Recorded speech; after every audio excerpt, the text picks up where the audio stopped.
Road safety గురించి అందరూ helmet ధరించాలని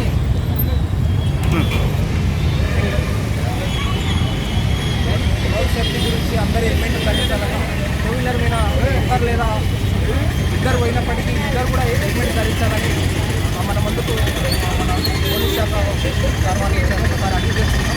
ఎలా చెప్తున్నాం అలా అనుభవంగా ఎలా చెప్పనుకుంటున్నారు?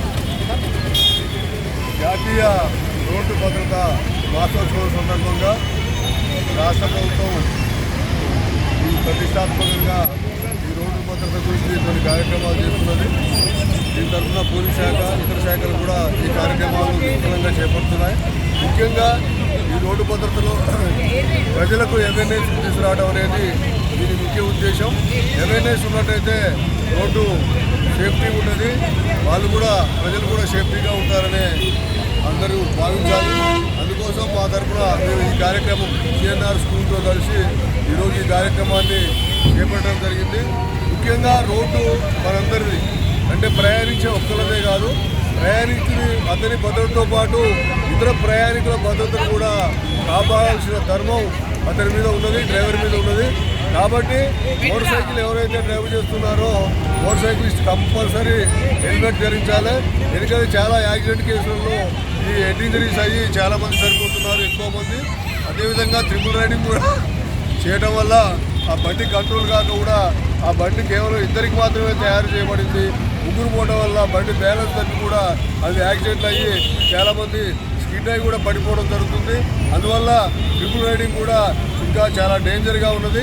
అదేవిధంగా లైసెన్స్ కూడా కంపల్సరీ 18 ఏళ్ళు నిండిన వాళ్ళు ప్రతి ఒక్కరు కూడా లైసెన్స్ తీసుకున్నాకనే మాత్రమే ఈ వెహికల్స్ని నడపాల్సిన అవసరం ఉంది. 18 సంవత్సరాలలోపు మైనర్లకు వెహికల్స్ ఇచ్చినట్టయితే తప్పకుండా ఎవరైతే వెహికల్ ఓనర్ ఉందో వాళ్ళు కూడా బాధ్యత అవుతారు. కాబట్టి వాళ్ళకి ఏమైనా యాక్సిడెంట్ అయినా ఏదైనా దెబ్బ జరిగినా అది ఇన్సూరెన్స్ కూడా కవర్ కాదు. కాబట్టి తప్పకుండా ఇన్సూరెన్స్ కూడా కంపల్సరీ ఇన్సూరెన్స్ చేయించుకోవాలి ప్రతి వెహికల్. అదేవిధంగా కార్ డ్రైవింగ్ చేసేటప్పుడు కూడా తప్పకుండా సీట్ బెల్ట్ ధరించాల్సిన అవసరం ఉంది. ఎందుకంటే సీట్ బెల్ట్ ఉన్నప్పుడు యాక్సిడెంట్ అయినా కానీ అది మనకు సేఫ్టీని ఇస్తుంది. కాబట్టి సీట్ బెల్ట్ కంపల్సరీ ధరించాల్సిన అవసరం ఉంది.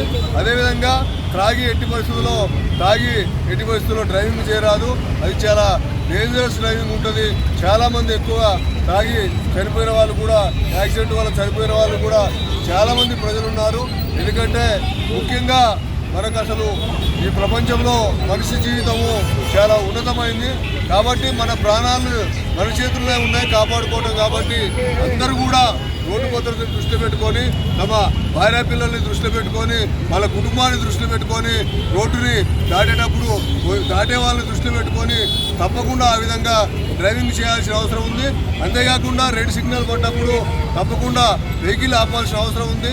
సిగ్నల్ జంపింగ్ కూడా చాలా డేంజరస్గా ఉంటుంది. కాబట్టి ఆ రకంగా కూడా యాక్సిడెంట్లు, ముఖ్యంగా సిటీలో చాలా యాక్సిడెంట్లు ఆ రకంగా జరుగుతున్నాయి. అందువల్ల సిగ్నల్ జంప్ చేయడం కూడా చాలా ప్రమాదకరమైనది. కాబట్టి తప్పకుండా ట్రాఫిక్ నిబంధనలు పాటించి డ్రైవింగ్ చేసినట్టయితే మీతో పాటు ఇతరుల ప్రాణాలు కూడా కాపాడిన వాళ్ళు అవుతారు. కాబట్టి తప్పకుండా రోడ్డు నిబంధనలు పాటించి డ్రైవింగ్ చేయాలని చెప్పి విజ్ఞప్తి చేస్తున్నాం. అదేవిధంగా రాష్ట్ర ప్రభుత్వము కొత్తగా ఇప్పుడు రఘువీర్ అనే ఒకదాన్ని ప్రవేశపెట్టడం జరిగింది. ఇది గతంలో కూడా ఉన్నది. ఏంటంటే ఇప్పుడు గోల్డెన్ అవర్ ఉంటుంది. యాక్సిడెంట్ అయినప్పుడు 1 గంట లోపల ఎవరైతే అతన్ని సేఫ్టీగా ఆటోలో కానీ అంబులెన్స్ కానీ కాల్ చేసి దగ్గరలో ఉన్న హాస్పిటల్లో జాయిన్ చేయించినట్టయితే అతనికి 25,000 రూపాయల పారితోషికము సర్టిఫికేట్ కూడా ఇవ్వడం జరుగుతుంది. ఇది చాలామందికి తెలియదు.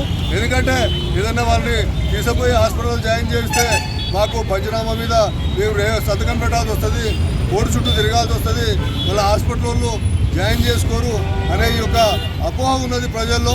అది తప్పుడు అభిప్రాయము.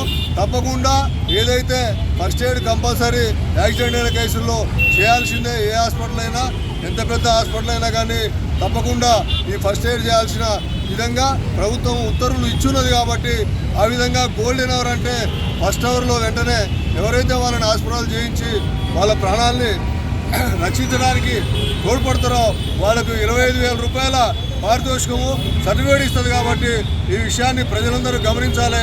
తప్పకుండా సహకరించి మీరు కూడా ఒక బాధ్యతగా తీసుకొని, ఎందుకంటే యూనిఫామ్ లేని ప్రతి పౌరుడు కూడా పోలీస్ అనే విషయాన్ని మర్చిపోవద్దు. తప్పకుండా తమ వంతుగా బాధ్యతగా సామాజిక బాధ్యతగా భావించి ఈ విషయాన్ని దృష్టిలో పెట్టుకొని ప్రజల ప్రాణాలు కాపాడటంలో తోడ్పడతారని మా తరఫున, ఈ ఎల్బీ నగర్ డివిజన్ తరఫున, అదేవిధంగా మా జోన్ తరఫున, అదేవిధంగా మా మల్కాజ్గిరి కమిషనరేట్ తరఫున కూడా ఈ యాక్సిడెంట్ రహితంగా, అంటే యాక్సిడెంట్ రహిత విధంగా ఈ డ్రైవింగ్ చేయాలని చెప్పి మనస్ఫూర్తిగా మిమ్మల్ని అందరినీ ప్రార్థిస్తున్నాను. తప్పకుండా సహకరిస్తారని ఆశిస్తున్నాను.